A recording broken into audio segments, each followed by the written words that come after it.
welcome back to the Conscious Consultant Hour, Awakening Humanity. What an interesting journey we've been on this hour. Walking with you on the Camino, I kind of feel like I'm curious because I know for myself, like when I go to a new place, especially recently in the last 2 or 3 years, and I'm like either in nature a lot or I'm just in a very different environment than I'm used to, my dreams and my sleep tend to be very much affected by the environment. Did you find that a lot along the Camino? Yeah, and I don't actually tend to dream very much. I rarely remember them, but the very first night on the Camino, I had a really vivid dream about why I was on the Camino, and then I had many nights I would have these really vivid dreams, and on one evening I had a dream that it wasn't a nightmare, but it had intensity to it. Mm-hmm. And I was like, wow, that was... And we were staying in an old Templar village, and the albergue had manacles on the walls. It had these iron things on the walls. So it was... and I had a really strong dream about being with women...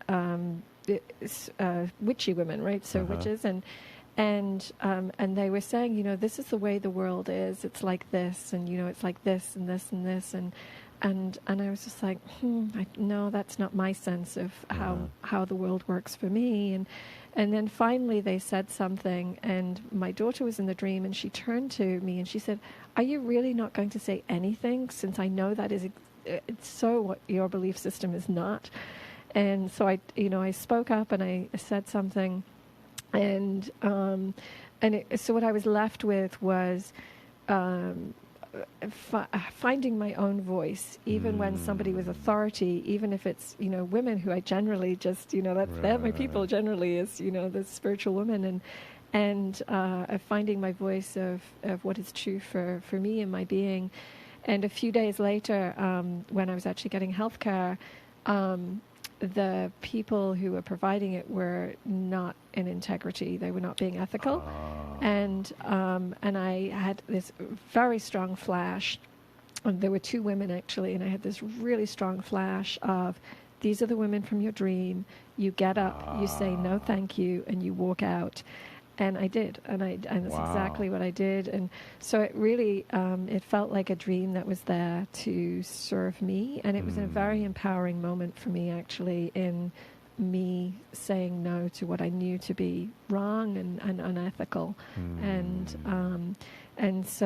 I continued to have dreams along the way and wrote them down. So it's a very powerful vortex, that for sure. The Camino, I could just could feel it, even though, in your daytime, it's about, okay, where are we going to have a banana, and my feet ache, and I have to change my socks, and there was nothing very spiritually, Right. But it was the space. The space of it is a beautiful space in which to do that physical work and to get connected with. For me, it was that I got connected to the temple of nature, and I kept going to the churches and to services, and they felt flat to me. And what I realized was the beauty of being in nature. And there was one point where I was in a service, and the priest offered to bless the pilgrims. It was this really beautiful part of the service, but I had this guttural reaction of almost confusion. It was like, if I don't know that I am utterly and totally and beautifully blessed, having walked for the last 10 days, 8 days, however many days in this gorgeous environment, being cared for by loving people who are being generous, it's me standing in front of that guy ain't gonna do it. And so it was it was a real lesson for me. And so it's very empowering in a way for you. Yeah, and yes, I've just connected with what is a blessing, that we are all utterly blessed, and we don't need an authority to do that for us. So this has been really a tremendous experience for you. I'm just curious, we talked a little bit about sort of the coming back and how you felt coming back, but now it's like, how do you integrate that experience into your day-to-day life? Like, how has what you've learned maybe affected, like, how you work with people as an intuitive or as a grant writer? You're also a grant writer, but, how does it affected you? And that's still unfolding for me. I think one of the things that I am doing is when I first got back, I wrote a list of the lessons of my Camino, and I've been working with those each day. So, for example, one is that intention really matters, or the Camino provides, or there's a list of them. And it almost feels like I've had for a very long time a sense of not being interested in religions or gurus or being taught, and it's been a very strong sense for me for a long time. And the intuitive work is the same way. It's just it really comes from within, and so for me right now, it's a matter of integrating what is inside into my outer world, into my life.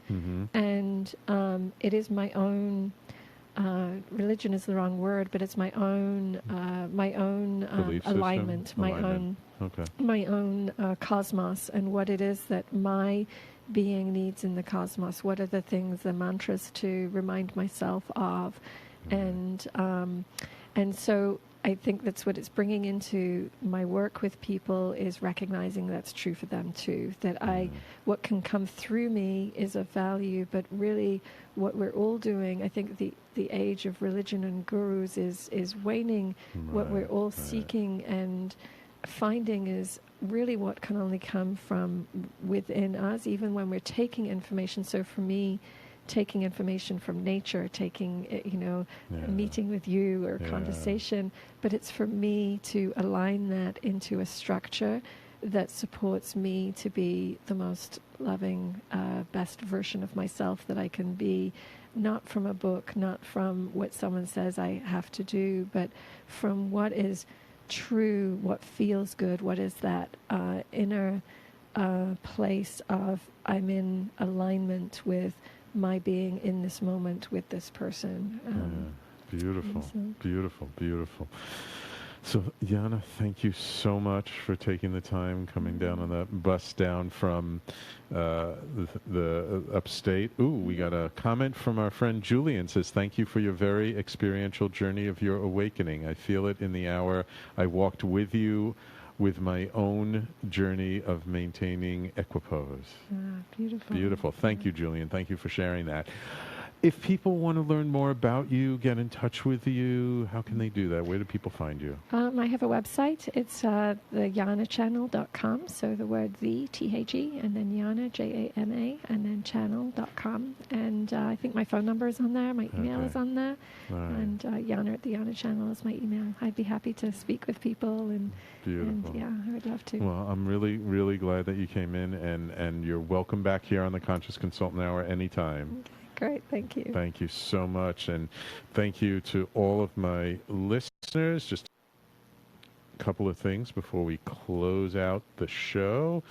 So I hope you guys have enjoyed this, and I hope you've seen the value of walking the path. And if any of the things we've talked about in terms of integrating this kind of a journey into your life, in terms of being sort of more intentional or more conscious in your life, if any of this resonates with you, I am always here to help you. You can contact me at sam@theconsciousconsultant.com. My website, of course, you guys know, is theconsciousconsultant.com. You can find me here at Talkradio.nyc. And for those of you who don't know, I am starting a mastermind group in October, where I'm bringing together a small group of conscious people to support each other, to create community, to learn that you don't have to be a lone wolf, and that you can be part of a wolf pack, and that part of this, as you heard Jana talk about, the community, and I find it so important. So we will be doing it virtually, so it doesn't matter where in the world you are, you can be a part of it. Feel free to reach out to me, sam@theconsciousconsultant.com, if you want to talk to me. Of course, the number here is 212-721-8183. Thank you all so much for listening and tuning in today. It has been an honor and a pleasure to be with you. Please stay tuned. Coming up next, Oscar Nordstrom with his new show, Off the Beaten Path, talking about teachings, philosophies, the things behind the religion, the spirit behind the words that we read in the book that have such meaning to us all. So please stay tuned. And after him is, of course, Adam Weinberg with Is It Plugged In? Wonderful, great shows. We've got more shows for you tomorrow, and I will be speaking with you next week. Everyone, take care.